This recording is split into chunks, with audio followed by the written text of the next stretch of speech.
আসসালামু আলাইকুম ওয়া রাহমাতুল্লাহি ওয়া বারাকাতুহু। সম্মানীয় দিনী ভাই বোন, জানতে চেয়েছেন বর্তমান সময়ে দেখা যায় বেশ কিছু দিনী ভাই বোন তারা মূর্তি পুজো, ঠাকুর পুজো বা বেদিনী সাংস্কৃতিক কালচারের সঙ্গে লিপ্ত হয়ে পড়েছেন। এ বিষয়ে শরীয়তের মতামত কি?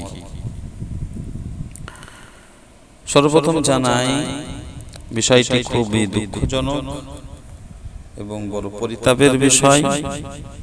কারণ আল্লাহ রাব্বুল আলামিন পৃথিবীর বুকে সর্বশ্রেষ্ঠ জীব হিসেবে যেমন আমাদের মানুষকে সৃষ্টি করেছেন, তার মধ্য থেকে সর্বোৎকৃষ্ট মানুষ হলো তারাই যারা আল্লাহর দেওয়া নিয়ামত ভোগ করে আল্লাহকে একমাত্র মালিক বলে মানে এবং তার হুকুম হাকামগুলো পালন করে। তাহলে আপনি একজন মুসলমান হিসেবে আপনার মর্যাদাটা অনেক ঊর্ধ্বে।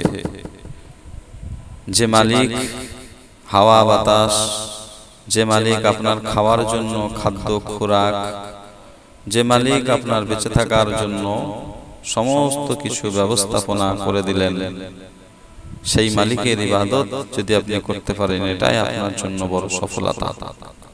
কিন্তু দুর্ভাগ্য হলেও সত্য, কিছু মানুষ সেই রাস্তাটাকে বেমালুম ভুলে গিয়ে হাতে গড়া মানুষের ঠাকুর মেকুর বা এইরকম বিদিনী কিছু কালচারের সঙ্গে জড়িয়ে পড়ছেন।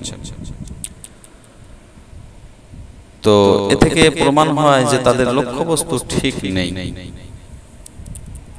আমি এরকম মানুষ যারা আছেন, আমার এই বার্তাটা যদি আপনার কাছে পৌঁছায়, তবে একটু আপনি চিন্তা করুন।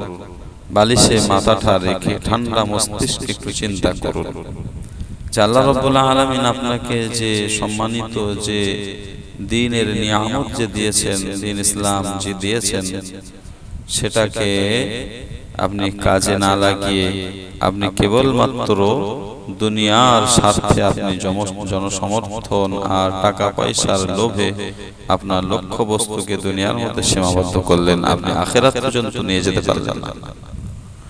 আপনার লক্ষ্য বস্তু হবে আখিরাত পর্যন্ত, কারণ সেটাই হলো সফলতা। মহান রব্বুল আলামিন কালামুল্লাহ শরীফের মধ্যে বললেন, আউযু বিল্লাহি মিনাশ শাইতানির রাজীম, বিসমিল্লাহির রহমানির রহিম, ওয়া ইন্নামা তুওয়াফাউনা উজুরাকুম ইয়াওমাল কিয়ামাহ ফামান যুহজিহা আনিন নারি ওয়া উদখিলাল জান্নাতা ফাকাদ ফাজ। রব্বুল আলামিন কালামুল্লাহ শরীফের মধ্যে জানালেন যে কাল কিয়ামতের ময়দানে যাদেরকে পরিপূর্ণ বদলা দেওয়া হবে, অর্থাৎ যারা দুনিয়ায় সৎ কাজ ভালো কাজ করে গেছেন, এই পরিপূর্ণ বদলা তাদেরকে যখন দেওয়া হবে, তখন তাদেরকে জাহান্নামের আগুন থেকে মুক্ত করে দেওয়া হবে আর জান্নাতে প্রবেশ করানো হবে। জাহান্নামের আগুন থেকে মুক্তি এবং জান্নাতে প্রবেশ, এটা যে আপনার জন্য কত বড় সফলতা, সেটাই আল্লাহ রাব্বুল আলামিন এই কোরআনের শেষ আয়াতের শেষ অংশে বলেন, ফাকাদ ফাজ। এটাই হলো সফলতা। তাহলে আপনার চিন্তা ভাবনা থাকতে হবে আখিরাত পর্যন্ত। যদি এই দুনিয়ায় সীমাবদ্ধ করে দেন আপনার চিন্তা ভাবনাকে, একটু চিন্তা ভাবনা করে দেখুন যে জনসমর্থন আর যে টাকা পয়সার লোভে আপনি আপনার দ্বীন ইসলামকে বিসর্জন দিয়ে আপনি ঠাকুর মেকুর বা আরো বিদ্যিনী সংস্কৃতির মধ্যে প্রবেশ হতে চলেছেন, এটা কতদিন? একদিন চোখ বন্ধ হয়ে যাবে, আপনাকে গোসল করানো হবে, সাদা কাপড় পরানো হবে, এরপর আপনাকে কবরে শোয়ানো হবে। এরপরেই তো আপনার আরো জিন্দেগি শুরু হয়ে গেল। ওই জায়গাটা যদি কঠিন হয়ে যায়, দুনিয়ায় আপনার টাকা পয়সা ধন দৌলত কি কাজে আসবে? সুতরাং ওই আখিরাতের জায়গাটাকে পরিষ্কার করার জন্য আপনি প্রকৃতপক্ষে একজন সৎ মানুষ হওয়ার জন্য আপনাকে যদি ওই সমস্ত কিছু জনসমর্থন টাকা পয়সা আপনার দুনিয়াতে যদি কম হয়ে থাকে, আপনি ছোট্ট একটা কাজ করে খান, হালালের উপর থাকুন। আপনি ছোট্ট একটা সাইকেলের দোকান করুন, হালালের উপর থাকুন। ছোট্ট একটা চপের দোকান করুন, হালালের উপর থাকুন। ছোট্ট একটা ব্যবসা করুন, হালালের উপর থাকুন। আপনি যদি এইভাবে হালালের উপরে থাকতে পারেন, আর আপনার ভাগ্যে যদি আল্লাহ রাব্বুল আলামিন ধন দৌলত রেখে দেন, অবশ্যই সেটা আপনার কাছে উপস্থিত হবেই হবে। কিন্তু কখনোই অসৎ পথে গিয়ে নিজের দ্বীন ও ইসলামটাকে হারিয়ে ফেলে আপনি আখিরাতকে বরবাদ করবেন না। এটা আপনার কাছে আমার অনুরোধ। রব্বুল আলামিন কালামুল্লাহ শরীফের মধ্যে জানিয়েছেন, আউযু বিল্লাহি মিনাশ শাইতানির রাজীম, বিসমিল্লাহির রহমানির রহিম। ওয়ামা খালাকতুল জিন্না ওয়াল ইনসা ইল্লা লিয়াবুদুন। আমি মানুষ এবং জিনকে সৃষ্টি করেছি কেবলমাত্র আমার ইবাদত বান্দেগী করার জন্য।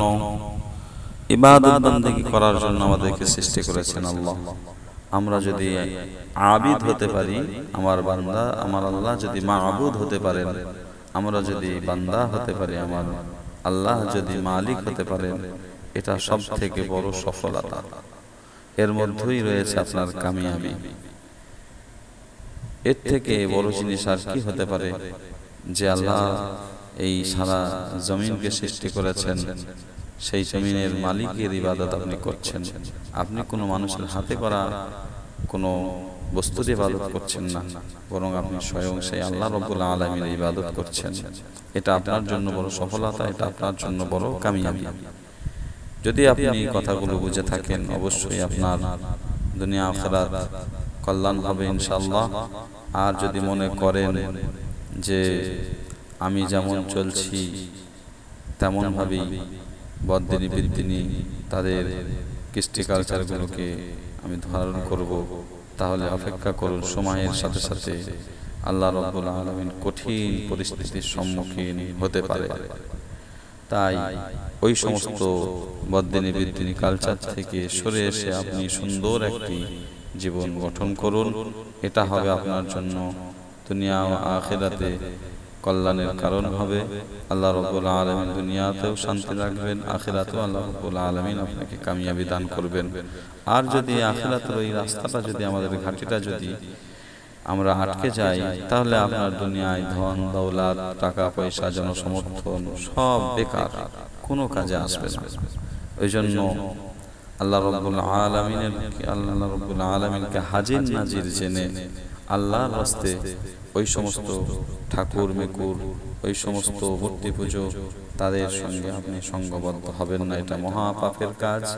আপনি বন্ধু থাকতে পারে আপনার সঙ্গে, ব্যবসা বাণিজ্য ওটা বসা সেক্ষেত্রে হতে পারে, কিন্তু যখনই আপনার দ্বীন ও ইসলামের উপরে আঘাত আসবে, দ্বীন ও ইসলামকে গণ্ডি পেরিয়ে আপনাকে যাওয়ার একটা অনুরোধ আপনাকে করা হবে, সেখানে আপনি বলবেন ভাই মাফ করবেন, আপনি আপনারটা পালন করুন, আমি আমার দ্বীন ইসলাম থেকে বের হতে পারবো না। আপনার সঙ্গে বন্ধুত্ব আছে, আমার আছে, ওঠা বসা চলাফেরা আপনি দল করেন, আপনি যে যাই করেন সেটা গণ্ডির ভেতরে করুন, সেটা আপনি নিজের ঈমান ও আকীদাকে ঠিক রেখে করুন। আল্লাহ রাব্বুল আলামিন কথাগুলো বুঝে আমল করার তৌফিক দান করেন।